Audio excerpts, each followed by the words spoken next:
ABN news کے ساتھ میں ہوں حسن روف۔ بلیٹن کا آغاز کرتے ہیں۔ ایران جوہری ہتھیار نہ رکھنے پر رضامند ہے۔ دوحہ میں ہونے والا اجلاس شاید اہم ثابت ہو، شاید نہ ہو، دیکھتے ہیں کیا ہوتا ہے۔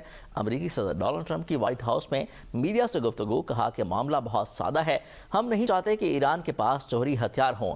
ایران نے مذاکرات کی درخواست کی ہے۔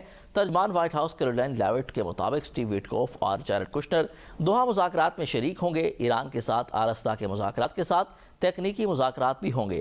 صدر ڈونلڈ ٹرمپ چاہتے ہیں کہ ایران کے ساتھ امن عمل کو آگے بڑھایا جائے۔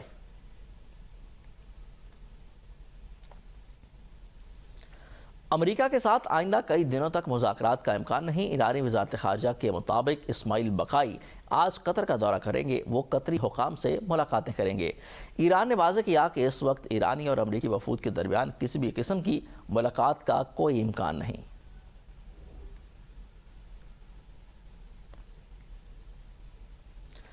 ایران کا قطر میں منجمد 6 ارب ڈالر کے اثاثے جلد جاری ہونے کا دعویٰ۔ ایرانی صدر مسعود پزشکیان نے کہا کہ قطر میں منجمد ایرانی اثاثوں میں سے 6 ارب ڈالر کے جلد جاری کر دیے جائیں گے۔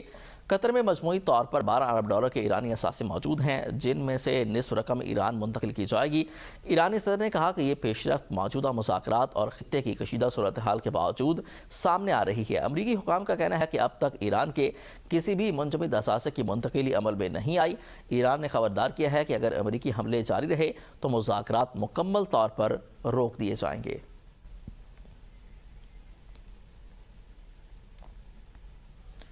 ایران کا بحرین کو سخت انتباہ، اشتعال دلایا تو پوری قوت کے ساتھ حملہ کریں گے۔ ایرانی سپریم لیڈر کے مشیر علی اکبر بلایتی نے سنجیدہ وارننگ دیتے ہوئے کہا کہ بحرینی حکام اپنی حدود میں رہیں، اپنی تقدیر سے نہ کھیلیں اور ایران کو سخت فیصلے کرنے پر مجبور نہ کریں۔ ایرانی میڈیا کے مطابق حالیہ امریکی حملوں کے بعد ایران نے بحرین میں امریکی بحری اڈے کو نشانہ بنایا۔ ایران کا دعویٰ ہے کہ خطے میں موجود امریکی فوجی اڈے اس کے خلاف کارروائیوں کے لیے استعمال ہوتے ہیں۔ دوسری جانب بحرین اور دیگر خلیجی ممالک نے اس دعوے کو مسترد کرتے ہوئے ایرانی حملوں کی مذمت کی، حالیہ حملوں کو اپنی خود مختاری اور سلامتی کی خلاف ورزی قرار دے دیا۔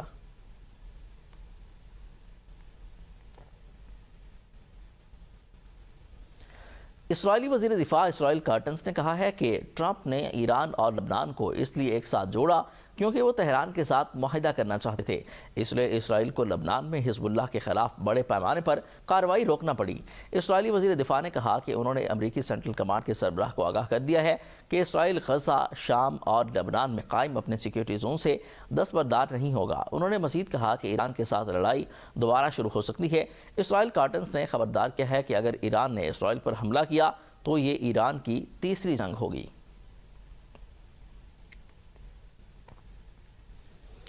آگے بڑھتے ہیں۔ وزیراعظم شہباز شریف کا PIA نجکاری کے پہلے مالیاتی مرحلے کی کامیاب تکمیل پر اظہار اطمینان۔ وزیراعظم کا کہنا ہے کہ PIA کی نجکاری کے بعد انتظامی کنٹرول سرمایہ کار کنسورشیم کے حوالے کر دیا گیا۔ قومی ایئر لائن کے نئے دور کا آغاز ہو گیا۔ PIA میں جدید سرمایہ کاری قومی ایئر لائن کی بحالی اور سرمایہ کاروں کے اعتماد میں اضافے کے باعث بنے گی۔ پاکستان کی معاشی اصلاحات کے سفر میں آج ایک اہم سنگ میل عبور کر لیا گیا۔ نائب وزیر اعظم اسحاق ڈار، فیلڈ مارشل سید آصم منیر، محمد علی، محمد اورنگزیب اور نجکاری کمیشن کی کاوشیں قابل تحسین ہیں۔ معاشی اصلاحات کا سفر جاری رہے گا۔ عوام کے لیے نئے مواقع اور مضبوط معیشت ہماری ترجیح ہے۔ حکومت جرأت مندانہ معاشی اصلاحات کے ذریعے پاکستان کو خوشحال مستقبل کی جانب لے کر جا رہی ہے۔ سندھ طاس معاہدہ یک طرفہ طور پر معطل نہیں کیا جا سکتا، پاکستان کا موقف دنیا نے تسلیم کیا۔ وزیر اعظم اور فیلڈ مارشل نے ہمیشہ کہا کہ پانی ہماری بقا کا مسئلہ ہے، سمجھوتا نہیں کریں گے۔ وزیر اطاعت عطا اللہ تارڑ کی پریس کانفرنس، انہوں نے کہا کہ پاکستان میں ہونے والے سیمینار میں پوری دنیا سے آبی ماہرین شرکت کریں گے۔ مصدق ملک نے کہا کہ باطل کے سامنے ڈٹ جانے اور حق کے لیے کھڑے ہونے کی ہماری روایت ہے، بین الاقوامی سیمینار میں پانی سے متعلق اپنا موقف پیش کریں گے۔ واٹر ٹریٹی یونیلیٹرلی یک طرفہ طور پہ نہ اس کو ریووک کیا جا سکتا ہے، نہ اسے ختم کیا جا سکتا ہے، نہ اس میں کسی قسم کی ترمیم یا رد و بدل کی جا سکتی ہے۔ آنریبل پرائم منسٹر شہباز شریف صاحب نے ہمیشہ کہا ہے، فیلڈ مارشل سید آصم منیر صاحب نے بھی بات کی ہے کہ جو پانی ہے وہ ہماری لائف لائن بھی ہے اور وہ ہماری ریڈ لائن بھی ہے. پچھلے ایک دو مہینے کے اندر یہ ایشو بین الاقوامی سطح پہ اٹھایا گیا, یونائٹڈ نیشنز میں بھی اٹھایا گیا, مختلف یونائٹڈ نیشنز کے جو ادارے ہیں وہاں بھی اٹھایا گیا. ارے بھائی, ہم تو محرم کے مہینے میں بیٹھے ہیں, ہمارے ہاں باطل کے سامنے کھڑے ہو کر حق کے لیے جان دینے کی تو ہماری ٹریڈیشن ہے. وفاقی حکومت کا مستقبل میں پیٹرولیم مصنوعات کی قیمتوں میں کے استحکام کے لیے بڑا اقدام, پیٹرولیم پرائس اسٹیبلائزیشن فنڈ قائم کر دیا ہے. وزارت خزانہ سے نوٹیفیکیشن جاری. کابینہ کے فیصلے کے تحت پیٹرولیم پرائس اسٹیبلائزیشن فنڈ کا قیام عمل میں لایا گیا. فنڈ کے لیے public account of the federation میں الگ اکاؤنٹ ہیڈ مختص ہوگا. فنڈ میں موصول ہونے والے تمام رقوم مخصوص اکاؤنٹ میں جمع ہوں گے. فنڈ کے آپریٹنگ طریقہ کار کو وزارت خزانہ, وزارت پیٹرولیم ڈویژن اور اوگرا مشترکہ طور پر حتمی شکل دیں گے. پیٹرولیم پرائس اسٹیبلائزیشن فنڈ سے متعلق قانونی اور مالی منظوری الگ سے حاصل کی جائے گی. وزارت خزانہ کا کہنا ہے کہ فنڈز اور وفاقی کابینہ کے 5 جون 2026 کے فیصلے کی روشنی میں اس فنڈ کو قائم کیا گیا ہے.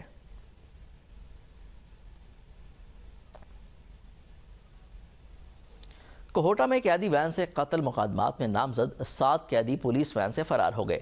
عدالت پیشی کے بعد قیدیوں کو اڈیالہ جیل منتقل کیا جا رہا تھا. قیدی پولیس اہلکاروں کی آنکھوں میں مرچیں پھینک کر بھاگ نکلے. عدالت پیشی کے بعد قیدی وین کو چیکنگ کے لیے روکا گیا تھا.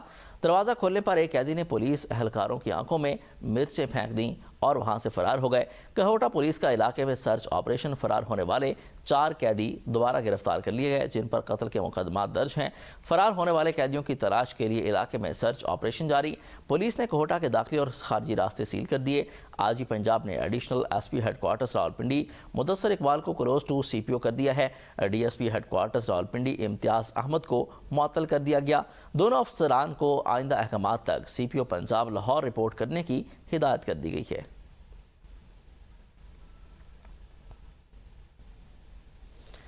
حکومت پنجاب نے عادی مجرم بل اسمبلی میں پیش ہونے سے روک دیا ہے. وزیر اعلیٰ پنجاب مریم نواز نے اسپیکر کی جانب سے اٹھائے گئے تحفظات کے پیش نظر بل پر دوبارہ غور کرنے کی ہدایات جاری کر دی ہیں. بل کو مزید جائزے اور ضروری ترمیم کے لیے دوبارہ ہوم ڈپارٹمنٹ کی اسٹینڈنگ کمیٹی کے سپرد کیا جائے گا. تحفظات کا جائزہ لینے کے بعد سفارشات مرتب کی جائیں گی.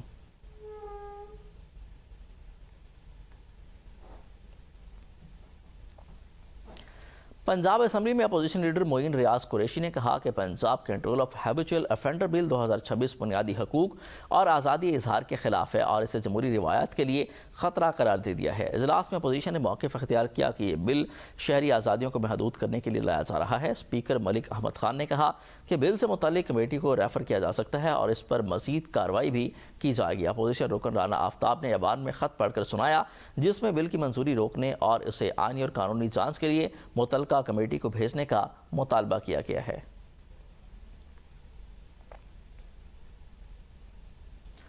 پیپلز پارٹی اور آئی پی پی میں جی بی میں پاور شیئرنگ کا فارمولہ طے نہ پا سکا. رائے کے مطابق پیپلز پارٹی اور آئی پی پی میں وزارتوں کے معاملے پر ڈیڈ لاک برقرار ہے. آئی پی پی کا Gilgit Baltistan power sharing formula پر لچک دکھانے سے انکار. استحکام پاکستان پارٹی کو جی بی میں 2 وزارتوں کی پیشکش کی گئی. آئی پی پی 4 وزارتوں کے مطالبے سے دستبردار ہونے کو تیار نہیں. پیپلز پارٹی رائے کے مطابق استحکام پاکستان پارٹی کو ڈیڈ لاک کے خاتمے کے لیے 3 وزارتیں دینا پڑیں گی. نامزد وزیر اعلیٰ جی پی امجد ایڈوکیٹ آئی پی پی کی قیادت کے ساتھ رابطے میں ہیں.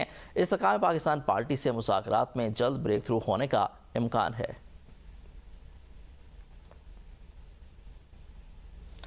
نئی حکومت فوری طور پر فعال ہو, حلف برداری میں مزید تاخیر نہ کی جائے. مسلم لیگ نون گلگت بلتستان کے صدر اور اپوزیشن لیڈر حافظ حفیظ الرحمان کی پریس کانفرنس.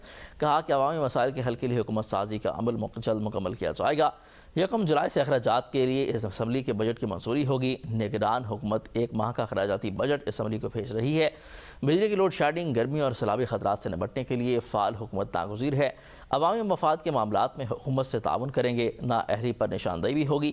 بجٹ پر تفصیلی بحث اور غیر ضروری اخراجات کا جائزہ لیا جائے گا. 20 سے 30 ارب روپے کی غیر ضروری اسکیمیں ختم کی جا سکتی ہیں. مسلم لیگ نون شیڈو بجٹ تجاویز حکومت کے سامنے پیش کرے گی. دانے سکول, سولر اور پاور منصوبے شامل ہیں. گلگت بلتستان کے لیے جامع ترقیاتی روڈ میپ ناگزیر ہے. بجلی بحران کے مستقبل کے لیے حل کے لیے سولر سسٹم کو بھی فروغ دیا جا سکتا ہے.